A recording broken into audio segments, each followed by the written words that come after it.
Hey guys, welcome back to my channel. ಈ ಒಂದು ವಿಡಿಯೋದಲ್ಲಿ ಫೋರ್ತ್ ಸ್ಟ್ಯಾಂಡರ್ಡ್ನ ಚಾಪ್ಟರ್ 6 ಆಗಿರುವಂತಹ ಬ್ರೈಲ್ ಅನ್ನೋ ಪಾಠದ ಮೇಲೆ ಕ್ವಶನ್ ಆನ್ಸರ್ಸ್ ಏನಿದೆ ಅಂತ ನೋಡುವ. ಅದರಲ್ಲಿ ಫಸ್ಟ್ ಕ್ವಶನ್ ಬಂದು ಡಿಸ್ಕ್ರೈಬ್ ದ ಬ್ರೈಲ್ ಅಲ್ಫಾಬೆಟ್ ಅಂತ ಇದೆ. The Braille alphabet is a system of a raised dot that can be read by touch.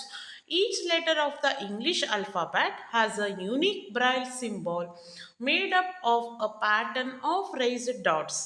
This method helps blind people read and write. ಇದು answer. ಅಂದರೆ ದೃಷ್ಟಿದೋಷ ಉಳ್ಳವರಿಗೆ ಯಾವ ರೀತಿ ಅವರ ಕಲಿಕೆಯನ್ನು ಮಾಡೋದು ಅಂತ ಕ್ವಶನ್ ಇದ್ದರೆ ಈ ಒಂದು ಬ್ರೈಲ್ ಲಿಪಿಯ ಮೂಲಕ ಅವರಿಗೆ ಸಹಾಯಕ ಅಂತ. Next, why was night writing not a success? Night writing was not a success because it was too difficult to understand and use.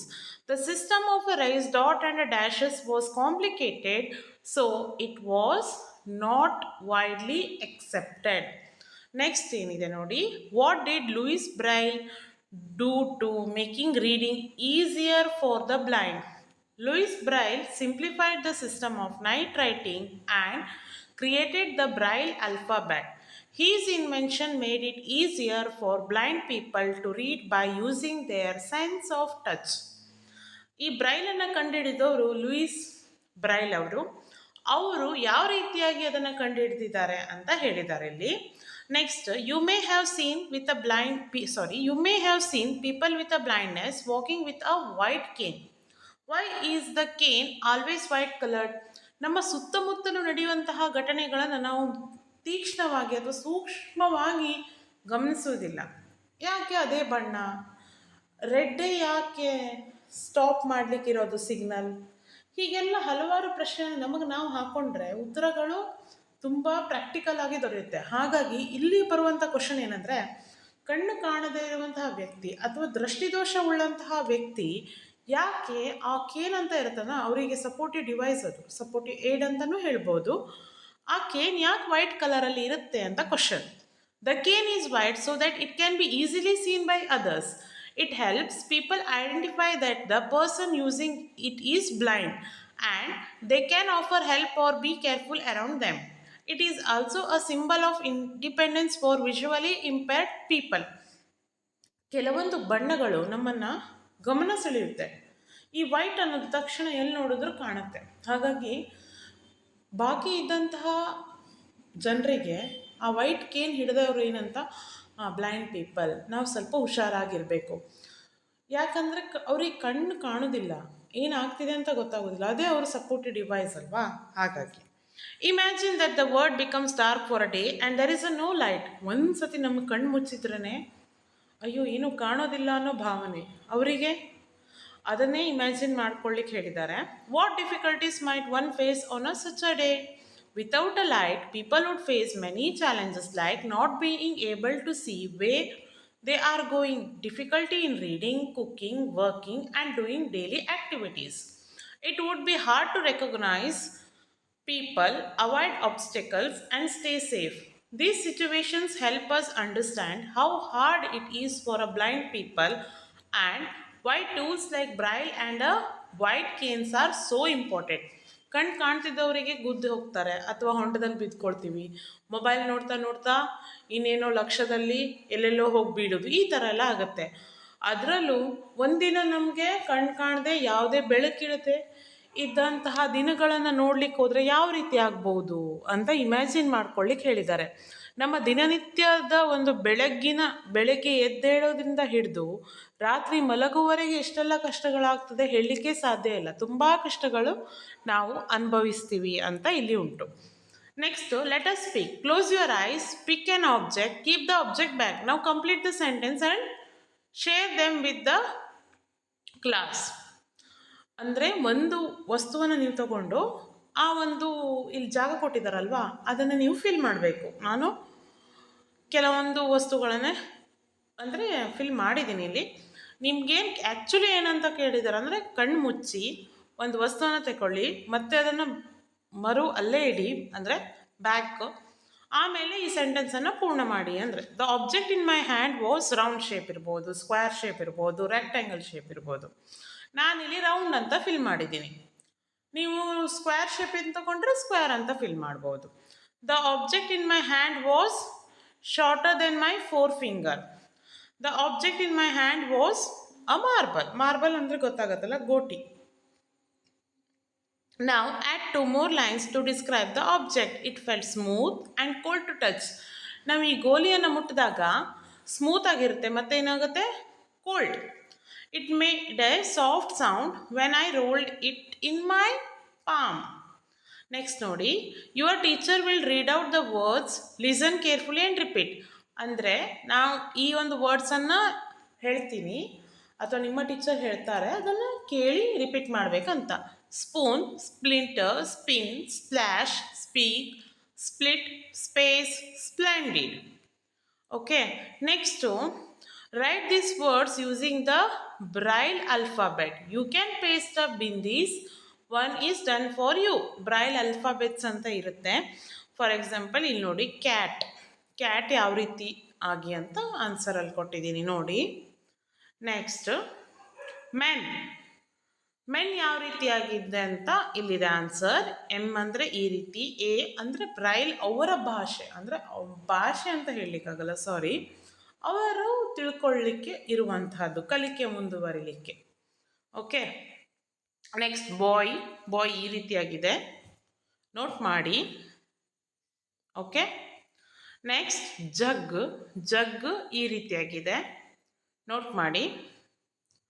Next ಏನಿದೆ ಅಂದರೆ ಇಲ್ಲಿ ನಿಮ್ಮ ಹೆಸರನ್ನು ಬ್ರೈಲಲ್ಲಿ ಬರೀರಿ ಅಂತ ಹೇಳಿದ್ದಾರೆ. ಸೊ ನಿಮ್ಮ ಹೆಸರು ಏನಂತ ನನಗೆ ಗೊತ್ತಿರಲ್ಲ, ಹಾಗಾಗಿ ನಿಮ್ಮ ಹೆಸರನ್ನು ನೀವು ಅಲ್ಲಿ ಬ್ರೈಲಲ್ಲಿ ಬರೀರಿ. ಇಲ್ಲಿ ರವಿ ಅನ್ನೋದು ನಾನು ಮಾಡಿ ತೋರಿಸಿದ್ದೀನಿ. ರವಿ ಅಂದರೆ ಈ ರೀತಿಯಾಗಿ. Okay, Louis Braille lost his eyesight in an accident. Some time ago a newspaper reported that a child lost one eye while lighting firecracker. List the precautions that should be taken to protect your eyes from harm. Deepavali ಪಟಾಕಿ ಹೊಡೆದು news ಚಾನಲಲ್ಲೆಲ್ಲ ನೋಡಿರ್ಬೋದು, ಎಷ್ಟು ಮಕ್ಕಳು ಕಣ್ಣು ಹೋಯಿತು ಅಥವಾ ದೊಡ್ಡವ್ರ ಕಣ್ಣು ಹೋಯಿತು ಅಂತೆಲ್ಲ ಹೇಳ್ತಾ ಇರ್ತಾರೆ. ಸೊ ಹಾಗಾಗಿ ಯಾವುದೇ ಒಂದು ಫೈರ್ ಕ್ರ್ಯಾಕರ್ಸ್ ಅಂದರೆ ಪಟಾಕಿಗಳನ್ನು ಅಥವಾ ಸ್ಫೋಟಕ ವಸ್ತುಗಳನ್ನು ಬಳಸ್ತೀರಾ ಅನ್ನೋದಾದರೆ ಅದರದ್ದೇ ಆದಂತಹ ಸುರಕ್ಷತಾ ಕ್ರಮಗಳಿರುತ್ತೆ. ಆ ಸುರಕ್ಷತಾ ಕ್ರಮಗಳನ್ನು ಆದಷ್ಟು ಪಾಲಿಸಿ. ಅಂದರೆ ಮಾತ್ರ ನಮ್ಮ ಕಣ್ಣುಗಳು ಅಮೂಲ್ಯವಾದದ್ದು. ಕಣ್ಣಂತಲ್ಲ, ದೇಹದ ಎಲ್ಲ ಭಾಗಗಳು ಮನುಷ್ಯನಿಗೆ ಅತಿ ಮುಖ್ಯ. ಒಂದಿಲ್ಲ ಅಂದರೂ ಎಷ್ಟು ಚಡಪಡಿಸ್ತಾನೆ ಅಂತ ಒಂದು ಸತಿ ನಿಮ್ಮ ಸುತ್ತಮುತ್ತಲು ನೋಡಿ. ಹಾಗಾಗಿ ಯಾವುದೇ ಒಂದು ಶಾರ್ಪ್ ಆಗಿರೋ ಆಬ್ಜೆಕ್ಟ್ಸೋ ಅಥವಾ ಇನ್ನು ಫೈರ್ ಕ್ರ್ಯಾಕರ್ಸೋ ಅಲ್ಲೇನೋ ಆಗ್ತಾ ಇದೆ ಕಣ್ಣಿಗೋ ಅಥವಾ ನಿಮ್ಮ ದೇಹಕ್ಕೆ ತೊಂದರೆ ಆಗ್ತಿದೆ ಅಂದರೆ ದೂರ ಇದ್ದುಬಿಡಿ ಅಂತ. ಇದೆಲ್ಲ ಪ್ರಿಕಾಷನ್ಸ್ ನೋಟ್ ಮಾಡಿ. ಓಕೆ, ಸೊ ಇದು precautions. Next, read the following sentence and notice the underline words. ಕೆಲವು ಸೆಂಟೆನ್ಸನ್ನು ಕೊಟ್ಟಿದ್ದಾರೆ, ಅಲ್ಲಿ ಅಂಡರ್ಲೈನ್ ಆಗಿರುವಂತಹ ವರ್ಡ್ಸನ್ನು ನೋಟಿಸ್ ಮಾಡಿ ಅಂತ ಹೇಳಿದ್ದಾರೆ. ಓಕೆ, ಇಲ್ಲಿ ಪ್ರೆಸೆಂಟ್ ಮತ್ತು ಪ್ರೆಸೆಂಟ್ ಟೆನ್ಸಲ್ಲಿ ಸೆಂಟೆನ್ಸಸ್ ಇವೆ, ಅದನ್ನು ಪಾಸ್ಟಿಗೆ ಮಾಡಬೇಕು. ಇಲ್ಲಿ ನಾನು ಮಾಡಿದ್ದೀನಿ. ಐ ಆಮ್ ಸ್ಲೀಪಿಂಗ್ ಇದ್ದದ್ದು ಪಾಸ್ಟ್ ಟೆನ್ಸ್ ಆದರೆ I was sleeping. The dogs are barking at the stranger. The dogs were barking at the stranger. Grandfather is searching for his spectacles. Grandfather was searching for his spectacles. Next, Shiba is writing a letter. Shiba was writing a letter. He is singing a song. He was singing a song. We are playing a coco. We were playing a coco. The man is using his hands to push his wheelchair. The man was using his hands to push his wheelchair. Look at the picture. ಈಗ ಇಲ್ಲಿರುವಂತಹ ಪಿಕ್ಚರ್ಸನ್ನು ನೋಡಿ, ಗಮನವಿಟ್ಟು ನೋಡಿ. ನಾವು fill in the blanks from the suitable options. Okay, ಇಲ್ಲಿ ಒಂದು ಆಪ್ಷನ್ಸನ್ನು ಕೊಟ್ಟಿದ್ದಾರೆ, ಅದನ್ನು ನಾವೇನು ಮಾಡಬೇಕು, ಫಿಲ್ ಮಾಡಬೇಕು. ಇಲ್ಲಿ ನೋಡಿ, my friend Tarandeep told me an interesting thing yesterday. She was feeding her friends the squirrels and the sparrows. She was catering grains for them. Her mother was hanging out the clothes to dry on a cloth sign. Grandmother was entering the house when a strong wind began to blow. When she returned with the clothes pegs, she saw a wonderful scene. The sparrows and squirrels were sitting on the clothes to prevent them from falling. Tarandeep was clapping her hands with joy.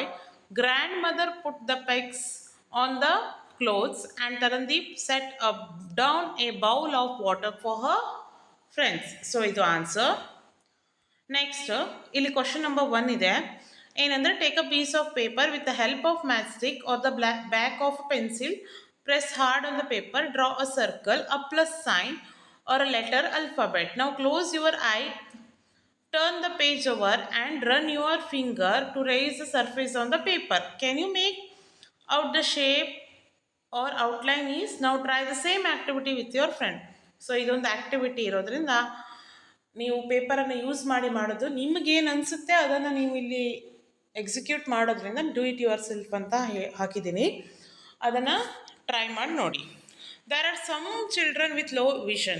Being a classmate and a friend, how can you assist them? ಅಂದರೆ ಕೆಲವು ಮಕ್ಕಳಿಗೆ ಕಣ್ಣು ದೃಷ್ಟಿ ಸ್ವಲ್ಪ low ಇರುತ್ತೆ. ಅವರಿಗೆ ನೀವೊಂದು ಅವರ ಸ್ನೇಹಿತರಾಗಿ ಅಥವಾ ನೀವೊಂದು ಅವರ ಕ್ಲಾಸಲ್ಲಿ ಇರುವಂತಹ ವಿದ್ಯಾರ್ಥಿಯಾಗಿ ಯಾವ ರೀತಿಯಾಗಿ ಅಥವಾ ಸಹಪಾಠಿಯಾಗಿ ಯಾವ ರೀತಿಯಾಗಿ ನೀವು ಅವರಿಗೆ ಹೆಲ್ಪ್ ಮಾಡ್ತೀರಾ ಅಂತ.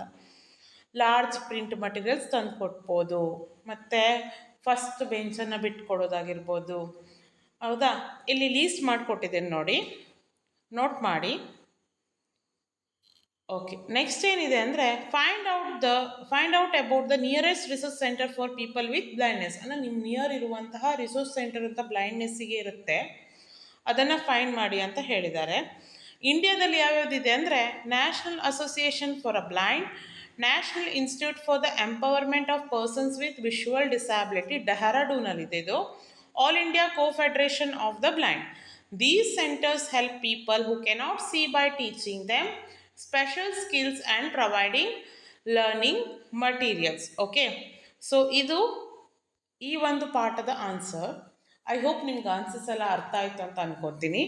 ಯಾರೆಲ್ಲ ಈ ವಿಡಿಯೋ ಇಲ್ಲಿ ತನಕ ನೋಡಿದ್ದೀರಾ, ಪ್ಲೀಸ್ ಈ ವಿಡಿಯೋ ಎಲ್ಲರಿಗೂ ಶೇರ್ ಮಾಡಿ. ಅಂದರೆ ಯಾರಿಗೆಲ್ಲ ಈ ವಿಡಿಯೋ ನೀಡಿದೆ ಅವರಿಗೆ ಶೇರ್ ಮಾಡಿ.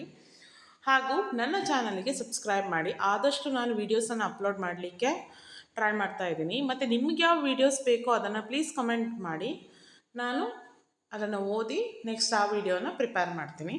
ಇಲ್ಲಿ ತನಕ ನೋಡಿದ್ದಕ್ಕೆ ಥ್ಯಾಂಕ್ ಯು.